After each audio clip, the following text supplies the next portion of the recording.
La Raiffeisen Super League sur Téléclub. Présenté par Raiffeisen et Blick.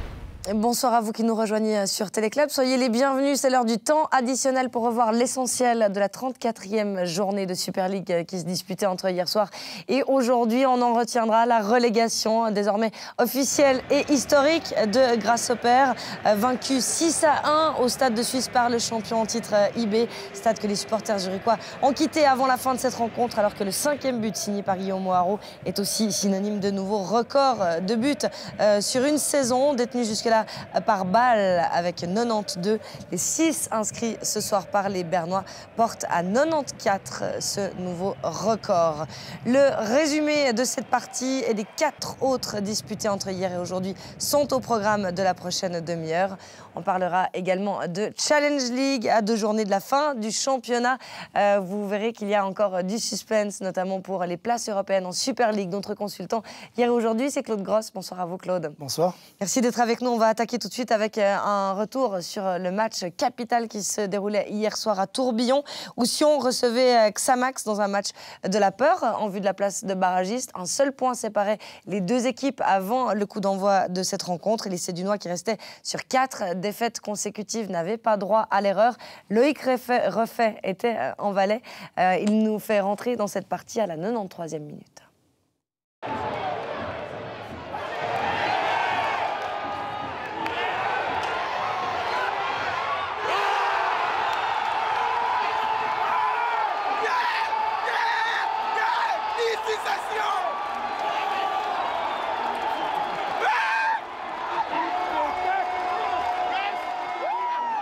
Mercredi soir, les supporters sédunois devaient avoir le cœur bien accroché. Ils ont attendu les dernières secondes de jeu pour voir leur équipe s'imposer grâce à une réussite de Bastien Thomas. 19h, les supporters affluent à Tourbillon. Le FC Sion est en plein doute après 7 matchs sans victoire et un entraîneur débarqué. Côté Xamax, dynamique opposée. On devrait le faire normalement. Après, on ne sait jamais avec cette équipe. Mais on devrait le faire. 100% confiance parce qu'ils ont une bonne équipe, ils ont beaucoup de bancs maintenant. Et puis monsieur Inchaud a fait du très bon travail, je suis enchanté. On est obligé de gagner de toute façon, on n'a pas le temps le choix. Il faut qu'ils se donnent à fond, plus que d'habitude. Dès le coup d'envoi, Christian Constantin est aux avant-postes et donne de la voix. Son équipe part à l'attaque.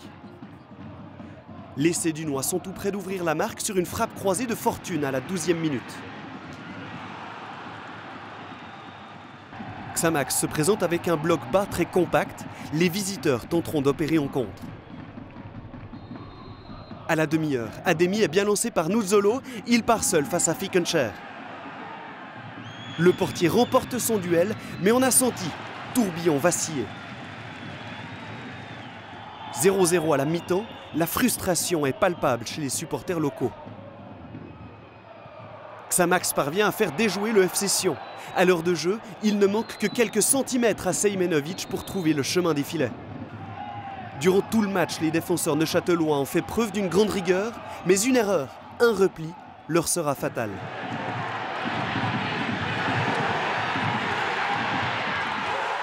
Sion méritait pas du tout de marquer ce but, mais à la fin, ils sont allés le chercher avec un joueur qui a fait tout le côté, qui a eu deux rebonds favorables. Donc il a provoqué un petit peu la chance, il faut accepter ça et dire bravo au FC Sion. On a très bien joué le coup ce soir et on a y cru jusqu'à la 92e.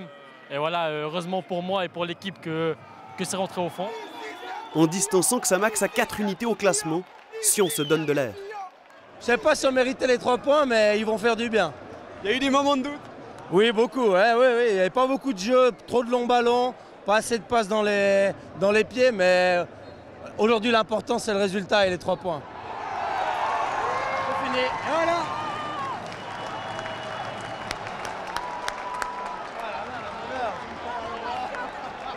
3 points qui font du bien effectivement à ce FC Sion. C'est vrai, Claude, qu'avant la rencontre, on ne s'attendait pas forcément à ce résultat-là, compte tenu du trend actuel de l'une et de l'autre équipe. Oui, on pensait que le nul était possible parce qu'on avait de la peine à dégager un favori. C'est cruel pour Neuchâtel parce que ça arrive en toute fin de match. Ils prennent une contre-attaque alors que c'était clairement le plan de jeu de Neuchâtel. Ils ont essayé tout le match de contrer cette équipe de Sion. Et c'est eux qui se font prendre à leur propre jeu sur une contre-attaque qui était bien sûr évitable. Oncho, il a signalé à juste titre qu'une petite faute, qu'un petit truc pour enrayer cette contre-attaque aurait suffi. Et ils ne l'ont pas fait et ils ont été punis. Et Xamax se retrouve à présent à 4 points de la 8e place. Il en reste 6 en jeu. Bien sûr, il faut encore y croire. Hein. Dans le foot, rien n'est joué jusqu'à la fin. Mais quand même, ça va vraiment être compliqué. Bien sûr qu'il faut y croire, mais ils ont en plus de ça un calendrier difficile. Je vois mal Sion ne pas faire de points sur les 2 derniers matchs. Et dans le même temps, Neuchâtel faire 6 points. Mais dans le foot, comme vous le dites, tout est possible. Ils doivent de toute façon y croire parce que prendre ces matchs qui arrivent, ils sont importants pour préparer les barrages au cas où. Donc ils sont obligés de jouer ces matchs à fond, essayer de les gagner pour se donner de la confiance. Et s'ils font 3 ou 6 points et que si on fait pareil, bah, ils aborderont les barrages dans de bonnes conditions. 2 journées encore à disputer donc, dans cette saison. Hier soir également, Zurich accueillait le FC Thun pour tenter de confirmer après la victoire à la Maladière. On découvre le résumé de Stéphane Amoroso. Ludovic Magnin peut pousser un gros ouf de soulagement. Son FC Zurich est désormais assuré de son maintien en Super League grâce à sa victoire hier face au FC Thun. Un FC Thun de plus en plus en perte de vitesse qui s'est incliné 3-0 au Letzigrund. Tout s'est joué en l'espace de 5 minutes sur la pelouse zurichoise. L'ouverture du score est intervenue sur penalty, consécutif à une faute de Souter sur Cissé. Un penalty transformé par Kololi à la demi-heure de jeu. 10e but de l'exercice pour le Kosovar qui disputait son 100e match en Super League.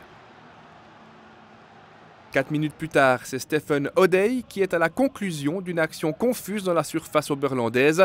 Mais le Nigérian est le plus prompt à récupérer le cuir pour son 10e but de la saison également, le 2e en 3 matchs. Puis c'est finalement Hassan Cissé qui va sceller le score final 1 minute après le 2-0. Sur un centre de Marquezano, le Gambien peut pousser le ballon de la tête pour inscrire sa 3e réussite de la saison.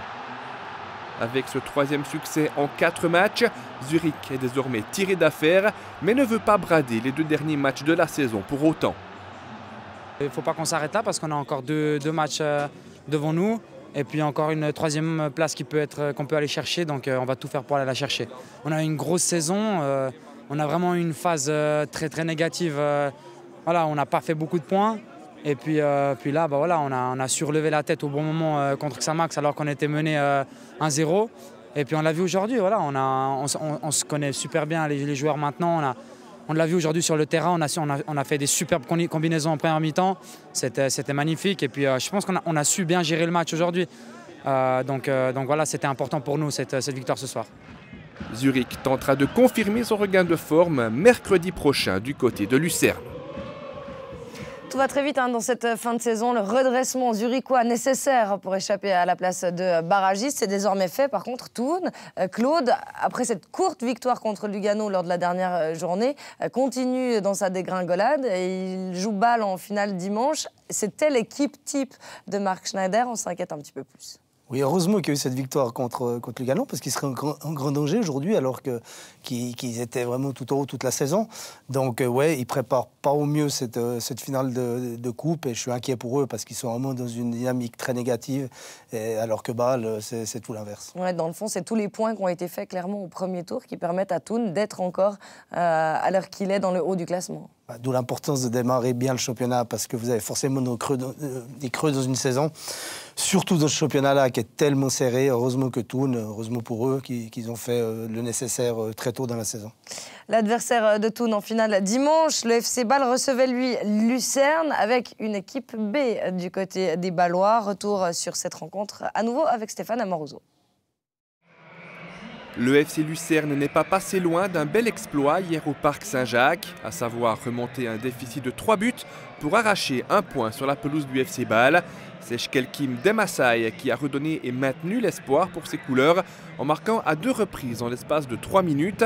Tout d'abord à la 51e sur un bon service de Vargas. Puis à la 54e au terme d'une splendide action ponctuée par une frappe enroulée. Mais le premier doublé de la carrière du Lucernois en Super League ne suffira pas à retourner la situation. Les Rhénans ont réussi à conserver un avantage acquis en moins de 50 minutes dans cette partie. Les Bâlois ont ouvert le score par l'entremise de Kuzmanovic sur penalty à la 18e, après une faute de main de Schultz dans la surface. Premier but de la saison pour le Serbe.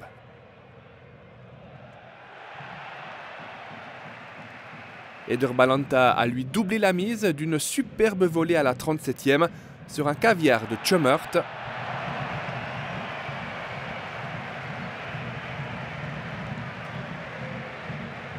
Puis c'est finalement Ayeti qui a inscrit le dernier but bâlois dans ce match juste après le retour des vestiaires sur une offrande de Campo. Score final 3-2, Marcel Koller en est conscient, Bâle a eu chaud, mais Bâle renoue avec le succès. Bon ben voilà, pour les Bâlois, c'est tout le contraire de Thun. Hein. Bâle qui se met en confiance malgré un alignement et une équipe passablement remodelée, une équipe B quand même. Oui, ils peuvent se le permettre avec le contingent qu'ils ont. Je pense que l'équipe qui a joué contre IB, qui plus est au Stade de Suisse, sera l'équipe qui va démarrer la finale de la Coupe Suisse. Peut-être un petit doute sur le poste de gardien, parce qu'on a fait jouer Hansen pour lui donner 10 minutes pour le match. Mais avec la saison que fait Omlin, ça me surprendrait quand même beaucoup que ça soit le cas. Bon, ce sera à vérifier donc dimanche. Et puis parlons-en justement d'IB qui recevait Grasshopper ce soir au Stade de Suisse pour un grand écart entre le champion en titre et celui à qui il manquait une décision de la Ligue ou une défaite ce soir pour être officiellement relégué. On vous le disait en ouverture, ça y est, c'est définitif. Pourtant, les Zurichois n'étaient pas morts dans cette entame de match. Ils ont montré plusieurs choses, mais ont manqué de qualité pour trouver la faille face à la machine IB qui est parvenue à ouvrir la marque à la 23e minute sur le bon travail de Gaudino qui trouve Assalé pour tromper Lindner au deuxième poteau. Oui, Assalé qui avait poussé un peu trop son ballon pour se fermer l'angle, mais qui trouve quand même le petit filet.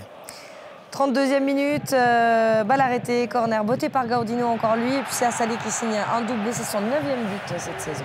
Oui, il a bénéficié de la trouée, entre guillemets, ou la mauvaise évaluation de la trajectoire d'Ayeti.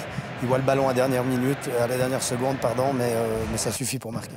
7 minutes plus tard seulement, le 3-0 avec Gianluca Gaudino qui va inscrire son premier but sous ses nouvelles couleurs sur la passe en retrait d'Ensami qui traverse toute la surface. Un but tout en intelligence, il s'ouvre, il fait le crochet intérieur pour faire mine de rouler et il voit le gardien mal positionné et il la glisse avec un peu de réussite passer entre les jambes du défenseur, mais premier poteau, c'est inarrêtable. Au retour des vestiaires, les Young Boys vont s'allier à l'addition sur une mauvaise relance de Sigurd Johnson. Jean-Pierre Nsami peut récupérer et faire tout seul. Oui, Getse qui essaie quand même de relancer proprement depuis derrière plutôt que balancer, mais voilà, ils sont piégés. Une mauvaise passe et contre IB, c'est but. Ça fait 4-0. Grasshopper qui va tout de même parvenir à réduire la marque alors qu'il s'était procuré plusieurs occasions en première période. On est à la 63e. C'est Puzic qui va lui aussi inscrire son premier but de la saison. Il est malin, Puzic. Il joue très bien le coup. Première feinte de frappe, il repousse, il croise, une frappe pas si évidente que ça. On a l'impression que Von Balmos pourrait faire mieux, mais c'est une frappe croisée. C'est un beau but et c'est mérité parce que Getse, on l'a dit, a fait une bonne entame de match. Le score était quand même sévère. Ils sont tombés de nouveau sur un très grand IB. Sauf que c'est trop facile pour IB qui signe le 5-1. Le nouveau record de buts en Super League en dépassant les 92 de Bâle. Ça fait le 93e but de la saison pour les Bernois, le 22e de Guillaume Moharo sur le service de Lotomba. Bon, au moment où Lotomba il centre, vous n'avez plus besoin de regarder. Vous savez qu'on va marquer de la tête et c'est ce qui arrive. On l'a senti venir. Et puis, 88e minute, c'est une touche perdue par Diani, touche zurichoise. Le tandem Assalé-Oharo, ça fait 6-1, c'est un score de tennis. C'est incroyable, les erreurs. Regardez, une touche toute simple, le ballon il saute, ça passe par-dessus le pied. Il y a vraiment tout, cette équipe est complètement abattue et je pense qu'ils ont hâte que hâte que le championnat se termine. Pourtant, quand on jetait un œil à la composition d'IB aujourd'hui, on a fait quand même des tests. Seoane voulait manifestement voir jouer notamment un jeune joueur qui disputait ses premières minutes en Super League pour former le duo dans la charnière centrale avec Van Bergen, un certain Jan Kronig. Maintenant qu'on a dépassé tous les records, à savoir le nombre de points aussi de cette saison, vous le verrez tout à l'heure au classement, le nombre de buts, la précocité du titre, sans doute aussi l'écart, hein, parce qu'actuellement ils ont 23 de plus que Bâle, le record étant à 20. On peut largement se permettre de tester des joueurs en vue de la saison prochaine. Bon, ils n'ont pas tout changé. Ils ont changé 3 joueurs, dont Lotomba qui revient et qui sera peut-être le remplaçant de Babou. Donc, ce n'est pas des tout grands changements. Le tout jeune en défense centrale, le lancé aujourd'hui contre Getse, c'est bien pour le mettre à l'aise parce que, sincèrement, il n'y a pas eu beaucoup de choses à faire. Mais bien sûr qu'ils vont faire des tests, mais ils ne vont pas tout chambouler. J'en suis persuadé, j'en suis même sûr que IB va vouloir gagner leurs 2 derniers matchs. Ils vont faire quelques retouches, faire tourner un petit peu, offrir certainement le 5e match à Babou le prochain match ou sur le dernier. Et voilà. Mais ils vont continuer à maîtriser et c'est tellement fort, il y a tellement de différences que même si vous changez 1, 2, voire 3 joueurs, ça tourne toujours. Attention parce que même IB, si vous changez 6 ou 7 joueurs, vous pouvez être en difficulté. On va écouter la réaction de l'un des buteurs de la soirée au micro de Vincent Rigolet, c'est Jean-Pierre Nsamé. Jean-Pierre Nsamé, 94 buts, désormais c'est un record de plus à mettre à votre palmarès. Vous savez que vous êtes en train de devenir la plus grande équipe de l'histoire du championnat suisse. Oui, je pense qu'au fil des jours, au fil des matchs là, qui approchent, on en a conscience un peu. Et on a juste envie de continuer à montrer qu'on est là, qu'on a faim, d'aller chasser le maximum de records qu'on peut chasser. Aujourd'hui, c'est un nouveau combat encore. Il reste encore des matchs, donc il faut continuer à écrire cette belle histoire. Et puis, je pense qu'elle restera pour longtemps. Après la célébration du titre, on a senti un petit relâchement quand même chez vous. Il y a eu cette défaite face à Neuchâtel. Mais là, vous êtes bien dedans, vous vous entrez plus sur les terrains pour faire de cadeaux. Oui, mais après, je pense que le match de Neuchâtel, c'était aussi un beau rappel pour nous. Après, le match, il n'était pas facile sur un synthé qui n'était pas forcément humide, avec la chaleur, les premières chaleurs. Donc, on a été mis un peu en difficulté face à une équipe qui a l'habitude. Et après, des fois, les défaites sont on va dire, salvatrices parce qu'elles te remettent un coup dans la tête de te dire que voilà, le championnat n'est pas fini. Et on voit encore que la qualité de cette équipe, la force qu'on a, c'est de tout de suite se remettre dedans et de se dire que voilà, il faut remettre la machine en route. Et cette défaite, elle nous a fait du bien. Et c'en est donc terminé pour Grasshopper, qui, vous le verrez tout à l'heure dans le tableau, figure désormais officiellement en rouge. Autre rencontre, la 5e de cette 34e journée. Elle opposait Lugano au FC Saint-Gall. Du côté du Cornaredo, c'était la lutte évidemment pour les places européennes, alors que les deux équipes venaient de partir de la zone de la relégation, en tout cas de partir du danger. Je cherche mes mots, excusez-moi. Et on va découvrir que c'est Lugano qui va pouvoir ouvrir la marque dès l'entame de cette rencontre. À la 7e minute, sur un coup franc botté par Gerndt, alors que le gardien ne peut rien faire. Ça passe juste au-dessus du mur. C'est une très belle ouverture du score. Il ne peut pas faire grand-chose, c'est compliqué. Soit il anticipe et peut-être qu'il a une chance, mais si elle est de l'autre côté, il est battu de l'autre côté, donc il ne peut rien faire. Pas grand-chose à se mettre sous la dent dans cette première période. Un autre ballon arrêté, 42e. Gerndt, à nouveau, la déviation de la tête de Carlinhos, et puis cette fois-ci Stojanovic qui intervient. Oui, c'est un peu tout ce qu'on avait de Lugano, qui était légèrement dominateur, mais qui arrivait à se montrer dangereux que sur balle arrêtée. Une autre balle arrêtée, 65e, c'est la tête de Rapp ici qui a failli tromper son gardien. Alors Stojanovic l'a sorti complètement raté. La première tête, heureusement, est contrée parce que sinon ça peut faire but. Et après, là, il a tout le temps de sortir et il prend la tête de Simone Rapp plutôt que de prendre le ballon. 68e, énorme cafouillage devant la cage de Baumann. C'est la meilleure opportunité de Saint-Gall qui s'est montré assez maladroit quand même ce soir. Ouais, très maladroit à l'image de cette frappe. Alors ok, safety, mais il est à 6 mètres, c'est une volée relativement facile.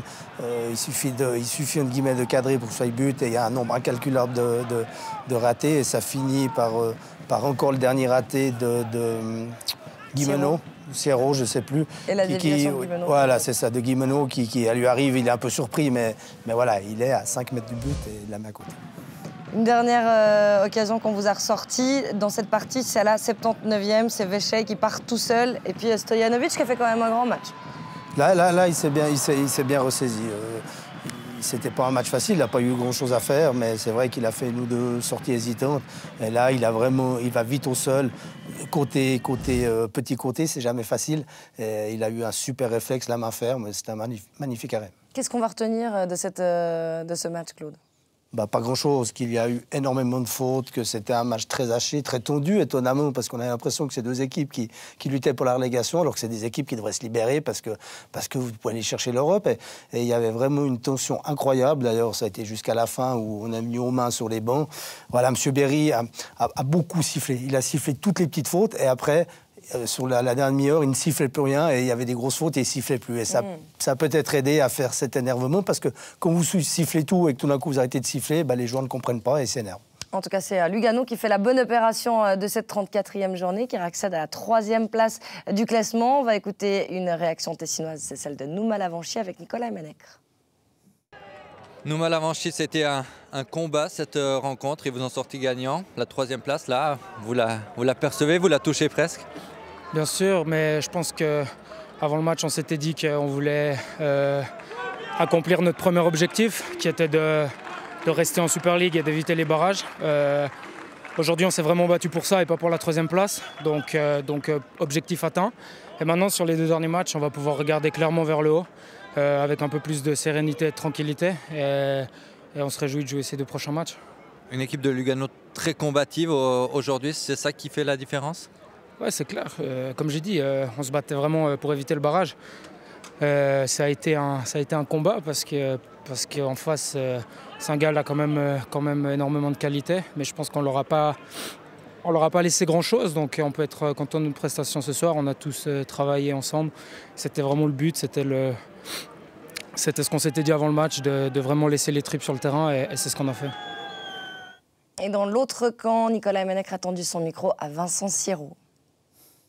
Vincent Sierot, des tribunes, on a été déçus par la prestation de Saint-Gall. Vous-même, sur le terrain, vous êtes déçu de ce que vous avez pu présenter ici? Oui, je pense qu'aujourd'hui, c'était pas un bon match de notre part. On n'a pas réussi à trouver notre jeu. On n'a pas réussi à trouver des solutions vers l'avant. On n'a pas mis assez de rythme. Et on a toujours beaucoup de peine contre cette équipe cette saison. Et malheureusement, de prendre un goal aussitôt comme ça les a confortés dans leur système de jeu, de nous attendre bas et de nous laisser peu d'espace. Et malheureusement, on n'a pas réussi à égaliser. Donc voilà. Qu'est-ce qui est le plus frustrant au terme de ces 90 minutes? Je pense qu'on était un petit peu impuissants parce qu'on n'arrivait pas à trouver les solutions, on n'arrivait pas à se créer vraiment des occasions. À part en deuxième mi-temps, on a cette triple grosse occasion où là, on aurait pu dû égaliser. Mais sinon, c'est clair que c'est frustrant, on n'arrivait pas à trouver notre jeu. Et ça, on sort très déçus, surtout après un match comme ça où on savait que c'était un match important qui nous permettait peut-être de trouver la 3e place. Maintenant, il reste 2 matchs, il faut aller vers de l'avant, il reste des points à prendre, donc on va tout faire pour prendre le maximum de points. Voilà pour les réactions à chaud. On va récapituler encore une fois les résultats des 5 rencontres disputées pour le compte de cette 34e journée avec le succès sur le fil de Sion dans la rencontre, dans le derby à Tourbillon 1-0. Bâle s'est imposé contre Lucerne 3-2 et Zurich s'est défait de Thun 3-0. Ce soir, IB a fessé Getse 6-1 et la courte victoire de Lugano sur Saint-Gall 1-0. On découvre qu'au classement, Lugano fait donc la bonne opération en repassant devant Thun à la 3e place et c'est 44 points. Saint-Gall perd une place et puis on l'avait dit, Sion qui met Neuchâtel et la place de barragiste à 4 points, tandis que Lucerne verra ses 3 points crédités suite à l'arrêt de la rencontre face à Grasshopper. Tout cela est encore extrêmement serré jusqu'à la fin de la saison. On découvre que Grasshopper désormais est en rouge et ne peut plus être sauvé, sera donc en Challenge League la saison prochaine. Tous les matchs auront lieu en même temps pour les 2 dernières journées. Ça va encore un peu plus pimenter le suspense. La 35e se tiendra donc mercredi avec le déplacement de Sion au Letzigrund pour affronter Getse. À la Maladière, Xamax reçoit Lugano. Lucerne accueille Zurich. Le duel entre Saint-Gall et IB. Et puis enfin, la visite de Bâle à la Stockholm Arena. Prétendons tous les deux à la 2e place de Challenge League, synonyme de place de barragiste. Lausanne et Haro, qu'un seul point séparait avant les rencontres d'hier, étaient tous les deux engagés, chacun de leur côté. Alain Rohrbach nous signe un résumé croisé de ses performances. Des Vaudois qui reçoivent le FC Chafouz à la Pontaise. Les visiteurs qui vont se créer la première occasion. Seul face à Castella, Helios Sessolo ne cadre pas. Du côté du Bruglifeld, les visiteurs opèrent en contre-attaque. Et bien décalé sur le flanc droit, Nico Sigrist teste la vigilance de Nikolic. Lausanne n'est pas menaçant en ce début de rencontre, à l'image de ce tir de Boran Jazevic. Peu après la demi-heure de jeu, Kriens va ouvrir la marque. Zonlagic transforme un long ballon de Marian Urtic. C'est 0-1. À cet instant, Lausanne récupère la place de barragiste. 3 minutes plus tard, corner botté par Karanovic, Schindelold s'y reprend à 2 reprises pour égaliser. Grâce à ce but, Haro repasse devant Lausanne au classement. Peu avant la mi-temps, Margiotta tente sa chance sur coup franc. Grassler ne se fait pas surprendre par le rebond. En deuxième mi-temps, pas grand-chose à signaler, si ce n'est cette expulsion d'Anthony Burgisser qui écope d'un deuxième carton jaune. Haro va finir à 11 contre 10. Lausanne manque de précision dans le dernier geste, à l'image de Roman Bues en bonne position, mais qui ne cadre pas. À 11 contre 10, Haro pousse pour décrocher les 3 points de la victoire, mais à l'image de Linus Obexer, manque de puissance à la conclusion. Le LS qui domine cette fade rencontre et qui va se créer 2 occasions coup sur coup dans les dernières minutes. Mais ni Nganga sur cette frappe lointaine, ni Kukuruzovic sur un coup franc rentrant ne parviennent à tromper la vigilance du portier chafouzois. Lausanne sèche sur sa copie, résultat final 0-0. Dernière frayeur au Bruglifeld avec Yekle qui expédie le cuir juste à côté des buts de Simon Hensler. Résultat final 1-1, Haro concède également le match nul face à Kriens. C'est le statu quo donc au classement et pour Lausanne Sport, c'est une occasion royale de reprendre la 2e place qui s'envole. Claude, les Lausannois qui doivent vraiment s'en vouloir après ce score nul et vierge contre Chafouz à domicile. Oui, mais ils peuvent, parce que j'étais persuadé qu'Haro ne ferait pas le plein. Ce n'est pas des matchs faciles. Haro n'est pas non plus incroyable dans ce championnat. Donc Lausanne, alors on ne savait pas comment ils allaient se relever de leur défaite à la Praille, mais on espérait voir un Lausanne conquérant qui tente leur dernière chance. Et il ne se passe toujours rien, visiblement, et ça vient désespérant, parce qu'on a envie d'y croire à chaque journée. Alors maintenant, il ne reste plus que 2, mais les occasions, ça vient limiter. Donc c'est rageant, parce que Lausanne n'a pas fait le job, et il semblerait que dans l'attitude, ce n'était pas ça non plus. C'est ça le plus inquiétant. Vous pouvez faire match nul après avoir tout tenté, et ça ne voulait pas. OK. Mais là, ce n'était pas le cas. Donc ça devient désespérant. Et j'ai peur que Haro, ils peuvent refaire bien sûr une erreur, mais Lausanne devra faire le plein et c'est pas comme ça qu'ils vont le faire. Rapidement, on est quand même au point où Pablo Iglesias, dans la presse aujourd'hui, se pose la question si ces joueurs veulent vraiment remonter. Oui, alors ça, c'est quand même surprenant, quoi. Alors, il fallait se poser la question avant, parce que je ne comprends pas si les joueurs ne veulent pas monter ou il faut mettre d'autres joueurs. Pourquoi les joueurs ne voudraient pas monter? Mais c'est vrai qu'on ne sent pas cette envie, on ne sent pas cette passion, cette flamme. C'est vraiment surprenant. Je n'ai pas les réponses, parce que je ne suis pas à l'intérieur. Mais en tout cas, c'est vrai que c'est énervant, parce qu'on aimerait tellement voir un Roman de plus ou un barrage avec Neuchâtel. Ça garantirait 3 clubs dans l'élite suisse. Et puis, on risque de passer à côté. Alors, il reste 2 matchs au Lausanne Sport pour montrer une réaction. On va faire le point sur les autres résultats de cette 34e journée en Challenge League avec les 2 matchs nuls dont on a parlé. Servette qui a déroulé à la Praille en l'emportant sur Rapperswil 5-3. La victoire de Winterthur contre Chiasso, très importante. Chiasso qui est menacé par la relégation 2-0. Et puis un partout entre Ville et Vaduz. On découvre le classement qui n'a pas changé d'un iota. 1 point sépare toujours Haro à Lausanne. Voilà pour ce qui est de la Challenge League. Ce temps additionnel touche à sa fin. Claude Gross, merci d'avoir été des nôtres. Avec plaisir. On vous retrouve prochainement sur le plateau de Téléclub. À suivre sur notre antenne, c'est le replay du championnat du monde de hockey sur glace. Merci d'avoir été avec nous. On vous souhaite une très belle soirée. On vous embrasse. Merci à l'équipe technique et à la rédaction pour cette émission produite par Régis Berreville. Prenez soin de vous. Salut.